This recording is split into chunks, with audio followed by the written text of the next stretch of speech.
नमस्कार बच्चों, राज्य शिक्षा शोध एवं प्रशिक्षण परिषद बिहार पटना में आप सभी का स्वागत है। बच्चों, हम लोग कक्षा 10वीं के विज्ञान के अंतर्गत प्राकृतिक संसाधनों का प्रबंधन पढ़ रहे हैं। यह एक महत्वपूर्ण चैप्टर है। इसमें कई विषयों को हम लोगों ने देखा। जल का प्रबंधन, वन का प्रबंधन कैसे कर सकते हैं, कैसे बचा सकते हैं। अभी पिछली कक्षा में हम लोगों ने जल के प्रबंधन में देखा बांध कैसे लाभकारी हैं और हानिकारक भी हैं। इससे छुटकारा पाने के लिए हम लोग और क्या छोटी नीतियां अपना सकते हैं। तो स्थानीय जल संरक्षण के तरीकों को भी हम लोगों ने पढ़ा। चैक डैम के बारे में जाना कि कैसे बड़े बांध का छोटा रूप है चेक डैम। चेक डैम जल के संरक्षण में एक महत्वपूर्ण योगदान दे सकता है और इसे ज़्यादा से ज़्यादा अपनाया जा सकता है जहाँ कहीं भी संभव हो। बच्चों, चलते हैं अब जल संरक्षण से जुड़े हुए कुछ अन्य महत्वपूर्ण विषयों को भी देखते हैं और आगे चलते हैं। जल संभर प्रबंधन। जल संभर प्रबंधन क्या है? जल संभर प्रबंधन में मिट्टी एवं जल संरक्षण पर जोर दिया जाता है, यानी जल एवं मिट्टी के संरक्षण को जल संभर प्रबंधन कहते हैं, जिससे कि जैव मात्रा उत्पादन में वृद्धि हो सके। क्योंकि जल भी तभी बचेगा जब मिट्टी है, और मिट्टी कैसे बचेगी? जब जीव और पौधे रहेंगे। इसका मुख्य उद्देश्य भूमि एवं प्राथमिक स्रोतों का विकास, द्वितीयक संसाधन पौधे एवं जंतुओं का उत्पादन इस प्रकार करना जिससे पारिस्थितिक असंतुलन पैदा ना हो। यानी जल संभर प्रबंधन में सबका विकास हो और पारिस्थितिक संतुलन बना रहे, इस पर जोर दिया गया। यानी जल, मिट्टी, पौधा, और ये तीनों रहेंगे तो वायु शुद्ध हो ही जाएगा। पौधे रहेंगे तो वायु खुद ब खुद स्वतः शुद्ध रहेंगे। तो इसे जल संभर प्रबंधन कहते हैं। चलिए अब आगे देखते हैं। जल प्रदूषण का कारण क्या क्या है? जलाशयों में उद्योगों का कचरा डालना। उद्योग धंधे ज़्यादातर क्या है, नदियों के किनारे हैं या झीलों के किनारे हैं, तो वहाँ उद्योग धंधों का सीधे कचरा बिना ट्रीटमेंट के सीधे बहाना। जलाशयों के नज़दीक कपड़े धोना या मलमूत्र डालना या त्याग करना हो सकता है। जलाशय आपको हो गए तालाब, झील, आहर, पैन, ये सब आपके जलाशय हो गए। तो वहाँ अगर कपड़े उसमें धोते हैं और मलमूत्र का त्याग करते हैं तो इससे भी प्रदूषित होता है। जलाशय में अवांछित पदार्थ का डालना। हम लोग आए दिन हर पूजा के बाद नदियों में जो प्रवाहित करते हैं या आए दिन कुछ न कुछ जा कर के हम डालते रहते हैं, उससे भी वो गंदे होते हैं। नदियों में मरे हुए जीवों को बहाना। नदियों में मरे हुए जीवों को जलाने की बजाय जो बहा दिया जाता है और सड़ गल के वो नदियों के पानी को खराब करते हैं, प्रदूषित करते हैं और पीने लायक नहीं रह जाता है। अब मनुष्य के क्या क्रियाकलाप है? मनुष्य क्या क्या करता है जिसके कारण जल प्रदूषित होता है? तो उसमें भी करीब करीब हमारे जो ऊपर के कारण है वही कुछ कुछ आ जाएंगे। जैसे ऊपर में भी हम लोगों ने पढ़ा था कि घर एवं कारखानों द्वारा छोड़ा गया विषैला एवं रसायन युक्त पानी। घरों से, जैसे हमारे घरों से नालियों के पानी और पैखाने के पानी दोनों जो मिलके, जिसको कि ग्रे वाटर कहते हैं, अगर सीधे उसे छोड़ा गया तो वो जलाशयों को प्रदूषित करते हैं। कृषि कार्य में उपयोग होने वाले पीड़कनाशी या उर्वरक आदि का जलाशयों में मिल जाना। जब भी कृषि कार्य में हम ऐसे रासायनिक पीड़कनाशी या रासायनिक खाद का जब प्रयोग करते हैं तो वर्षा के जल के साथ मिल करके वह आसपास के जलाशयों में जाते हैं और उसे प्रदूषित करते हैं। हम लोगों ने पहले भी पढ़ा और जाना कि नदियों में मरे हुए जीवों को प्रवाहित करना भी जल प्रदूषण का एक बड़ा कारण है। तो बच्चों, जल प्रदूषण का तो ये कारण हम लोगों ने देखा। कैसे सुरक्षित रह सकते हैं इसे पहले ही देखा। अब इन प्रदूषण, सिर्फ यहाँ जो प्रदूषण का कारण है, अगर उसको ट्रीटमेंट के बाद नदियों में डाला गया तो हमारे जलाशय सुरक्षित रह सकते हैं। तो ऐसे ट्रीटमेंट प्लांट लगे हुए भी हैं, हम लोगों ने पूर्व में पढ़ा भी है। तो ऐसे ट्रीटमेंट प्लांट जगह जगह लगे हुए हैं। सरकार का भी जोर है, अब नदियाँ गंदी हो गई हैं तो उसे शुद्ध रखा जाए, ऐसी कई परियोजनाएं भी चल रही हैं। चलिए अब आगे देखते हैं अन्य संसाधन को। बच्चों, अन्य संसाधन में एक महत्वपूर्ण संसाधन है कोयला और पेट्रोलियम। इसे जीवाश्म ईंधन भी कहते हैं। अब आप लोग जीवाश्म का मतलब समझते हैं बच्चों? जीवाश्म मतलब उसे कहते हैं जिसे बनने में पृथ्वी में के अंदर हजारों साल पहले पेड़ पौधे या जीव जंतु दब गए हों और हजारों साल बाद ये एक दाब और ताप के कारण ईंधन में परिवर्तित होते हैं, उसे जीवाश्म ईंधन कहते हैं। ऐसे बहुत सारे जीवाश्म पत्थरों के बीच जब दब के मर जाते हैं तो उनकी संरचनाएं मिलती हैं। तो ऐसे बहुत सारे जीव मिले हैं जो अब मौजूद नहीं है, पर उनके जीवाश्म मिले हैं। तो हजारों साल पहले पत्थरों और ज़मीन के नीचे दफन के कारण, दबने के कारण जो बनते हैं उसे जीवाश्म ईंधन, जीवाश्म कहते हैं। और जिस जीवाश्म से हम ईंधन प्राप्त करते हैं वो जीवाश्म ईंधन हो गया। तो यही जीवाश्म ईंधन है कोयला और पेट्रोलियम। कहा जाता है कि कोयला पेड़ों के दबने के कारण बने और सॉफ्ट पार्ट जो दब के बने उससे पेट्रोलियम प्राप्त हुआ। हम लोगों का जीवाश्म ईंधन अर्थात कोयला एवं पेट्रोलियम अभी के समय में ऊर्जा के प्रमुख स्रोत हैं। औद्योगिक क्रांति के समय हम उत्तरोत्तर अधिक ऊर्जा की खपत कर रहे हैं। जब तक कि उद्योग धंधे नहीं थे, इसीलिए कहा गया कि औद्योगिक क्रांति के बाद क्या हुआ, उद्योग धंधों का विकास हुआ। नदियों के कारण नदियों के आसपास बहुत सारे उद्योग लगे, तो उद्योग लगने में क्या हुआ, ऊर्जा की खपत बढ़ गई, यानी जीवाश्म ईंधन का खपत बढ़ गया। इस ऊर्जा का प्रयोग हम दैनिक ऊर्जा आवश्यकता की पूर्ति तथा जीवनोपयोगी पदार्थ के उत्पादन हेतु कर रहे हैं। हम लोग इस ऊर्जा जीवाश्म ईंधन का उपयोग जैसे कोयला है खाना बनाने के लिए कर रहे हैं, इलेक्ट्रिसिटी के उत्पादन के लिए कर रहे हैं। पेट्रोलियम का उपयोग हम आए दिन देख रहे हैं कि पेट्रोलियम से पेट्रोल और डीजल निकाल करके हम अपने वाहनों को चलाने में उपयोग कर रहे हैं। ऊर्जा संबंधी आवश्यकता हमें कोयला और पेट्रोल से प्राप्त होता है। ये ऊर्जा हमें कहाँ से मिलती है, तो ज़्यादातर पेट्रोल और पेट्रोलियम प्रोडक्ट से मिलती है। आज भी जानते हैं बच्चों, हम लोग अपनी ऊर्जा के खपत के लिए कितने प्रतिशत इन दोनों जीवाश्म ईंधन पर निर्भर हैं? 70% निर्भर हैं।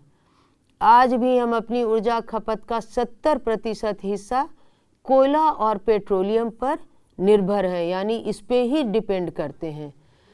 30% जो है हम अन्य स्रोतों पर निर्भर हैं, जैसे पवन ऊर्जा है और क्या ऊर्जा है, पवन चक्की है। अभी हम लोगों ने पढ़ा था ना, डैम से जल से ऊर्जा का उत्पादन करते हैं, सोलर प्लेट के द्वारा, सोलर एनर्जी के द्वारा ऊर्जा का उत्पादन करते हैं।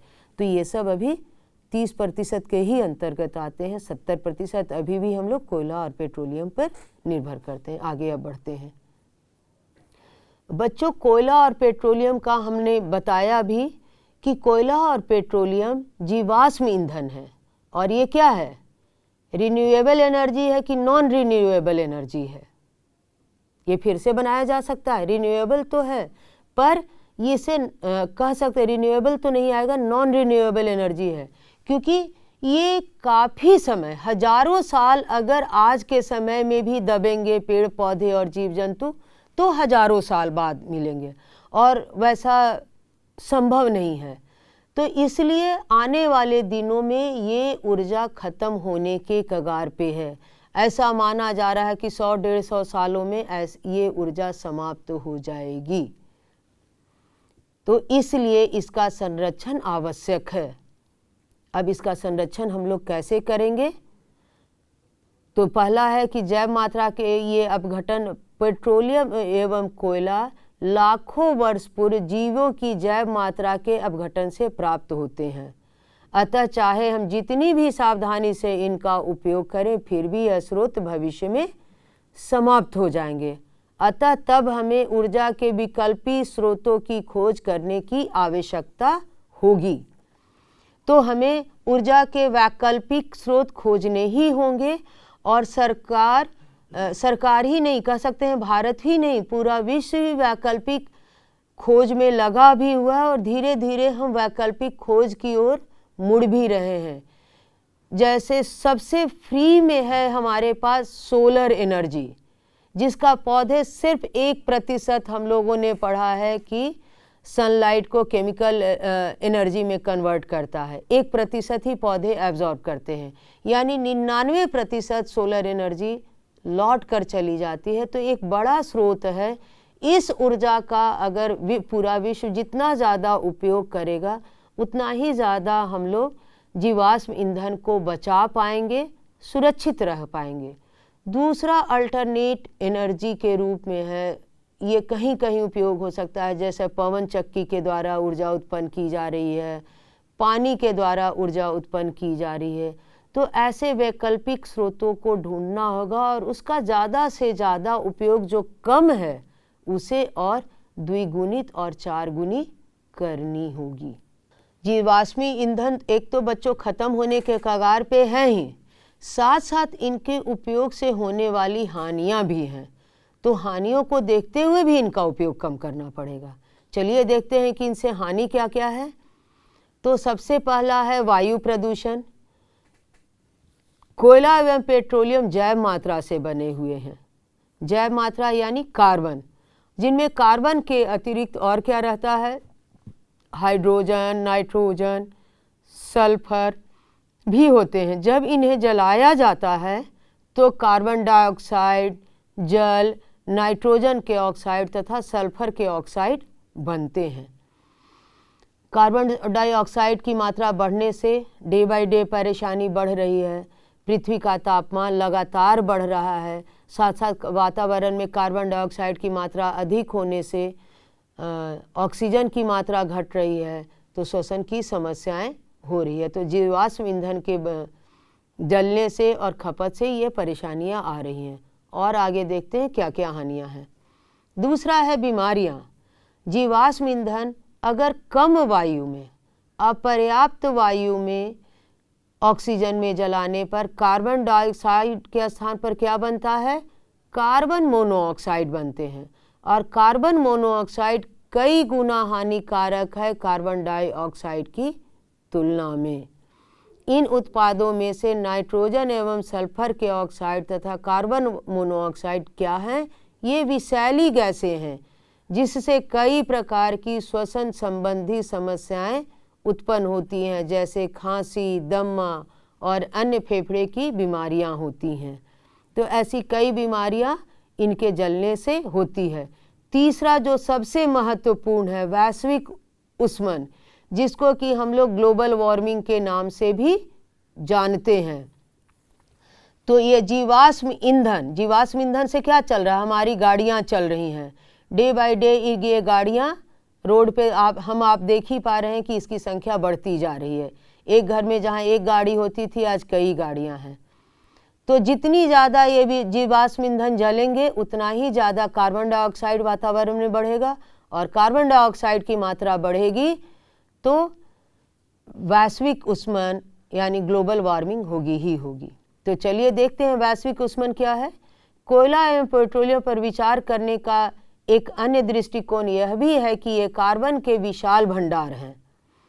यदि इनकी संपूर्ण मात्रा का कार्बन जलाने पर कार्बन डाइऑक्साइड में परिवर्तित हो गया तो वायुमंडल में कार्बन डाइऑक्साइड की मात्रा अत्यधिक हो जाएगी, जिससे तीव्र वैश्विक उष्मन होने की संभावना है। ऐसा माना जाता है कि जितना भी अभी भी संसाधन जो बचे हुए हैं पेट्रोलियम और कोयले के, अगर उनको संपूर्ण को जला दिया जाए तो वायुमंडल में कार्बन डाइऑक्साइड की मात्रा इतनी अधिक हो जाएगी, ग्लोबल वार्मिंग इतना ज़्यादा बढ़ जाएगा कि जीवन ही समाप्त होने के कगार पे आ जाएगा या बचना मुश्किल हो जाएगा। तो ग्लोबल वार्मिंग को ना हो, उसको रोकने के लिए भी जीवाश्म ईंधन का उपयोग कम से कम हो, खपत कम से कम हो, इस पर विचार करना ही होगा और अन्य ऊर्जा के स्रोत की ओर हम लोगों को और पूरा विश्व को मुड़ना ही होगा। आगे देखते हैं कि कोयले और पेट्रोलियम से जुड़े हुए और क्या बातें हैं ऊर्जा से जुड़े हुए। तो ऊर्जा खपत बचाने या कम करने के उपाय क्या क्या हैं, कैसे हम ऊर्जा कम कर सकते हैं, क्या हम अपनी आदतों में ऐसा कुछ ला सकते हैं। तो पहला है सबसे कि बस में यात्रा करें। कहने का मतलब कि पब्लिक ट्रांसपोर्ट का हम ज़्यादा से ज़्यादा इस्तेमाल करें। अपना वाहन प्रयोग में न लाना अथवा पैदल या साइकिल से चलना। तो साइकिल या पैदल चलने से हम स्वस्थ भी रहेंगे, साथ साथ ऊर्जा की खपत को भी कम करेंगे। दूसरा, अपने घरों में CFL बल्ब, नॉर्मल बल्ब की जगह CFL बल्ब, फ्लोरेसेंट ट्यूब का प्रयोग करना। तीसरा, लिफ्ट का प्रयोग कम करना। देखिए, हम रोक तो नहीं सकते, हम इतने बहुमंजिले इमारतें हैं तो हमें चढ़ना तो पड़ेगा ही, उतना लगातार हम चढ़ नहीं सकते हैं, पर प्रयोग कम तो कर सकते हैं। 10 पीस 3 फ्लोर अगर हम नीचे उतर के सकते हैं तो उतरें, यानी कम से कम उपयोग करना, अथवा सीढ़ियों का उपयोग करना। चौथा है सर्दी में एक अतिरिक्त स्वेटर पहनना अथवा हीटर या सिगड़ी का प्रयोग कम करना, यानी हीटर जलाकर सेकने के बजाय अच्छा है कि एक और ज़्यादा स्वेटर हम पहन लें और ठंड से बचें, खुद को सुरक्षित भी रखें। इस तरीके से हीटर और सिगड़ी का उपयोग कम करके भी ऊर्जा का प्रयोग हम कम करेंगे तो निश्चित है वातावरण में कार्बन डाइऑक्साइड की मात्रा घटेगी, क्योंकि कोई भी चीज़ को हम जलाते हैं तो ऑक्सीजन वो लेता है और कार्बन डाइऑक्साइड छोड़ता है। तो ऐसे कुछ अपनी आदतों में सुधार ला करके हम लोग ऊर्जा की खपत को कम कर सकते हैं। आगे देखते हैं। और बच्चों, ये तो पूरा हम लोगों ने प्राकृतिक संसाधन को पढ़ लिया। बच्चों, यहाँ तो पूरा चैप्टर हम लोगों ने देख लिया, जल, वन, ऊर्जा सबको। अब अगर आप लोगों ने इस चैप्टर को अभी तक ध्यान से पढ़ा और सुना होगा, घर में भी अभ्यास किया होगा, तो ऐसे कुछ अभ्यास हम लोग करते हैं और कोशिश करते हैं इन प्रश्नों के उत्तर देने का। चलिए देखते हैं प्रश्नों को। पहला प्रश्न है, अपने घर को पर्यावरण मित्र बनाने के लिए आप उसमें कौन कौन से परिवर्तन सुझा सकते हैं। तो बच्चों, क्या आप बता सकते हैं कि अपने घर को कैसे पर्यावरण मित्र बनाइएगा और ऐसा क्या क्या करिएगा कि जिससे आपका घर एक इको फ्रेंडली घर बन सके। तो क्या क्या कर सकते हैं। एक तो अभी हम लोगों ने पढ़ा कि CFL बल्ब का इस्तेमाल करेंगे, फ्लोरेसेंट ट्यूब लगाएंगे, संभव हो तो अपने घर की छत पर हम लोग क्या करेंगे, सोलर पैनल लगा सकते हैं और सोलर बिजली इस्तेमाल कर सकते हैं। तो बिजली की खपत को, क्योंकि हम लोगों को पता है कि बिजली ज़्यादातर किससे उत्पन्न होता है, कोयले से उत्पन्न होता है, थर्मल पावर से बनता है। और क्या कर सकते हैं, अपने घर के नल को आवश्यकता अनुसार बंद रखेंगे, समय पड़ने पर ही खोलेंगे। तो ऐसी कुछ आदतों का उपयोग करके हम ला करके आप अपने घर को पर्यावरण मित्र इको फ्रेंडली घर बना सकते हैं। क्या आप अपने विद्यालय में कुछ परिवर्तन सुझा सकते हैं जिनसे इसे पर्यानुकूलित बनाया जा सके। तो आपको लगता है कि हम लोग अपने विद्यालय को बना सकते हैं कुछ परिवर्तन ला करके। तो बच्चों, आप लोगों को याद होगा कि जब मैंने प्राकृतिक संसाधन का प्रबंधन पढ़ाया था तो शुरू में ही मैंने कई R की बात की थी।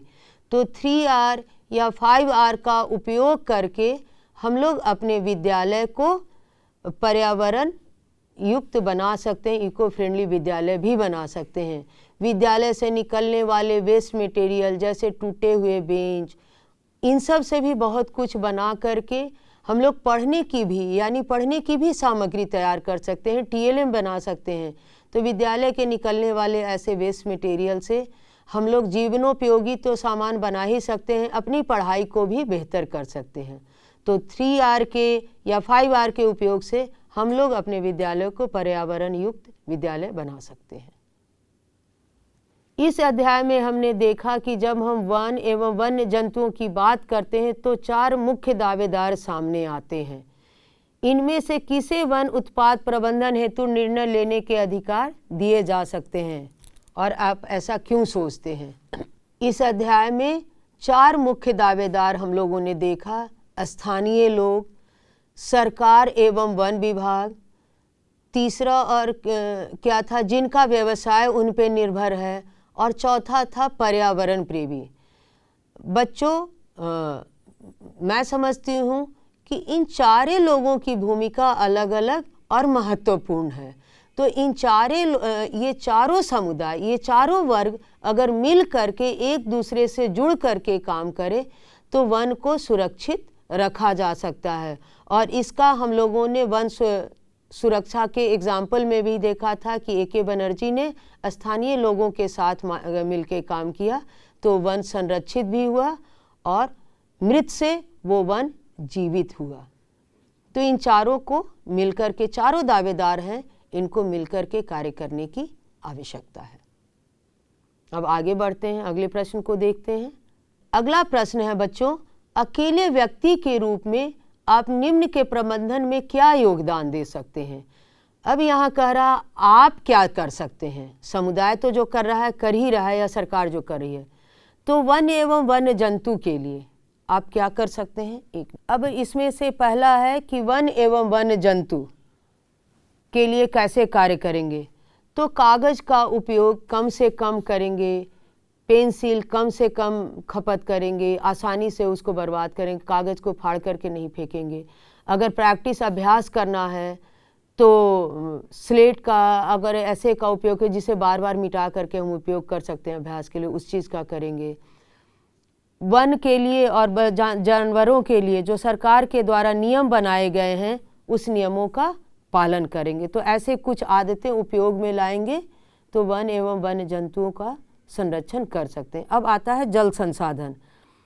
तो बहते हुए जल में जैसे जल है, नदियों, तालाबों, ऐसे जो भी जलाशय हैं उनके आसपास मल मूत्र का त्याग नहीं करेंगे, उसमें कपड़े नहीं धोएंगे, अवांछित पदार्थों को नहीं फेंकेंगे, और जब ज़रूरत पड़े तो बहते हुए टैप वाटर को बंद करेंगे और सीमित उपयोग करेंगे, झरने से नहाने में उपयोग नहीं करेंगे।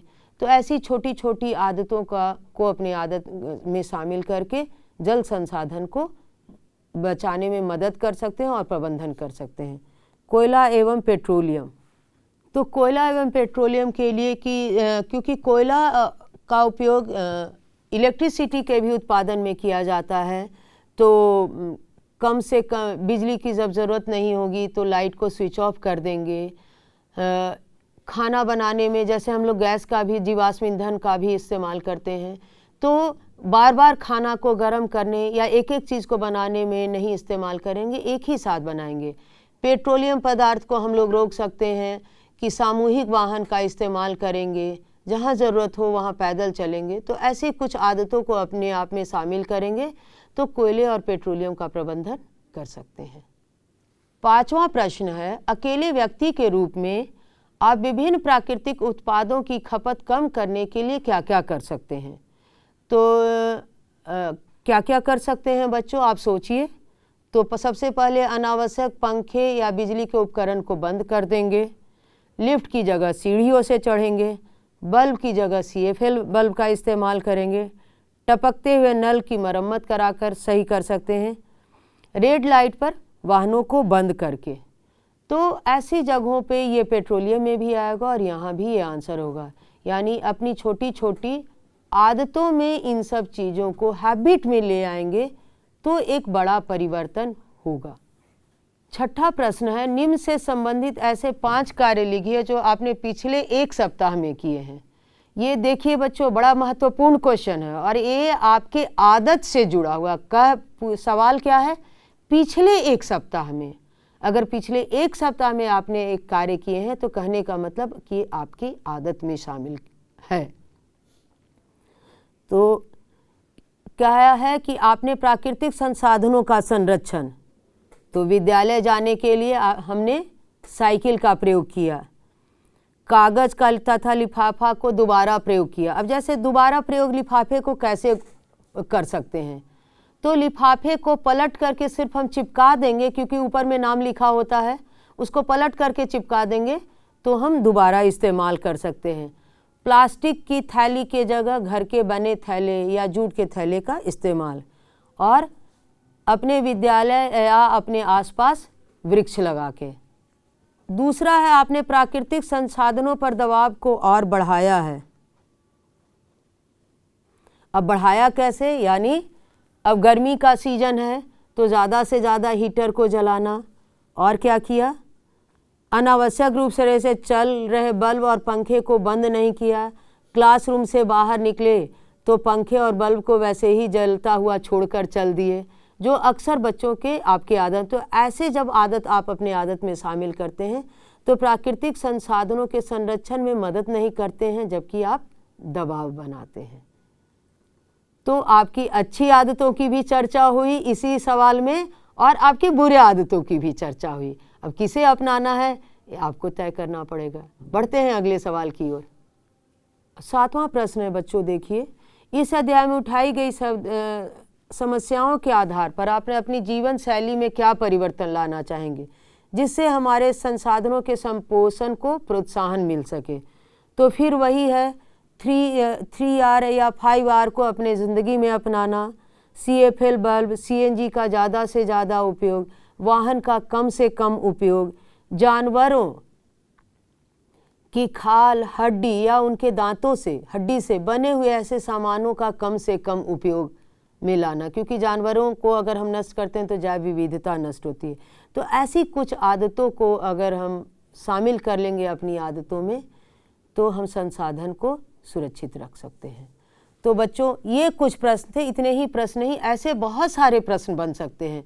मैंने यहाँ कोशिश की है कि हर से कुछ न कुछ प्रश्न लेकर के आपको बस आपके माइंड को इग्नीट कर सकूं और पूरे चैप्टर को रिकॉल कर सकूं।